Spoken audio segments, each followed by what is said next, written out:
Konami Studios. Welcome once again to the Self-Isolation Variety Hour. This is the part of your day and my day where I talk about some new comic books or just talk in general and record it all at once, and then I can go, doing absolutely nothing for the rest of the day and then complain later to my family. So, we talked about Spider-Woman. Let's talk about another book that came out this week. That is Outlawed. I have some thoughts on the idea of Outlawed.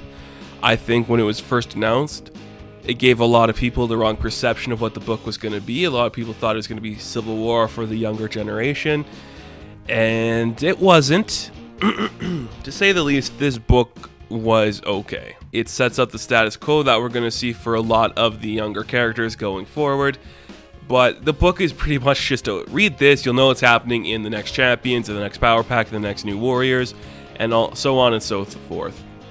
Let's touch on this really quickly because I have to bring it up because they've revealed it. So they've revealed a bunch of the new Warriors cast, and there's these two characters called Safespace and Snowflake, and one of them is a gender queer, where they don't identify as anything. I think that's the correct term, but they called the character Snowflake, and it didn't come across right. To me personally, it doesn't work. It's not a good way to introduce that kind of character into the Marvel Universe, and it seems like you're doing them a disservice by putting them on a New Warriors book, and we'll see where that goes. But it could be worse, but I still think it's not a great idea. We'll just have to see. So Outlawed is about exactly what you'd think. You're going to have all the younger heroes become outlawed because of an event that happens. We see the event that happens. The champions are called on to protect this one voice of reason. Your Greta Thunberg kind of person, where she's this voice for regeneration. And a lot of older white men don't like that, so we're going to have to try to put her down.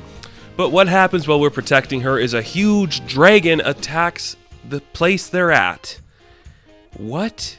It's Roxxon. Roxxon's doing a lot in the modern stuff, which makes me think Roxxon's going to appear in the MCU. I mean, that's just why I think that, because we're doing a lot with them right now. So why not? Let's see what happens there. But a big dragon attacks the team. Okay, who's on the team? We got Sam Alexander, Kamala Khan, Miles Morales, Viv Vision, Nadia Pym, Riri Williams, another couple people I don't know, a Power Man, I think. A young Power Man? I don't remember. But it's okay. I will say that it was an interesting fight. And the event that happens is due to some power thing with the chi of the Power Man guy interacting with Viv Vision. There's a big explosion. A lot of things happen. It's basically your Civil War setup from that book. And you see maybe Viv is dead. I think they're saying Viv is dead or she's missing. But we see that happen. And then everyone's like, who can really be blamed for this atrocity? Is it the dragon that attacked, or is it the kids for doing something illegal and bad? And then we go to court, and I really like the court scenes because you see away from all the characters in different perspectives. I really like the courtroom stuff more than the actual story, I think. You just see the prosecutor. Is it the Look, I'm not a lawyer or an attorney kind of guy. The prosecutor was accusing the kids. He was bringing up, your brain's not fully functioned yet. You're under no influence. And then you just see him kind of talk to the other kids. Nadia Pym, you were, in the red room, trained by some deadly people before you were even old enough to vote. What's going on there? That's terrible. And then you just see the way he's talking to a bunch of people. And then Sam Alexander is actually the one who goes, no, that's not right, okay? We've done good before. And people mess up all the time. We're the ones trying to help the youth of the world and do these beautiful things in war-torn countries across the world.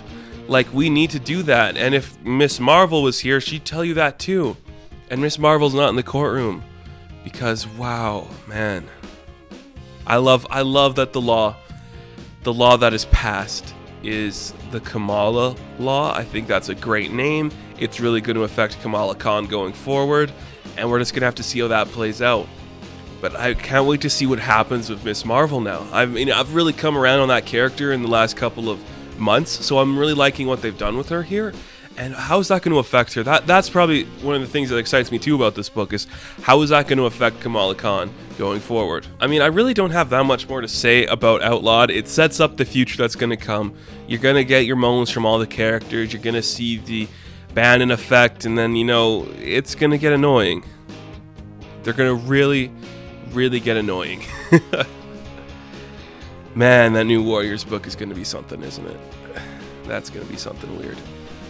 So, thank you for watching this review, or this talk about it, I don't know, and I'll catch you guys in the next video. Be sure to like, subscribe, check out Out of the Bin, episode 3 just dropped, and see me on Patreon for exclusive content, and I'll catch you guys in the next video. Have fun, good luck, and stay safe in your quarantine.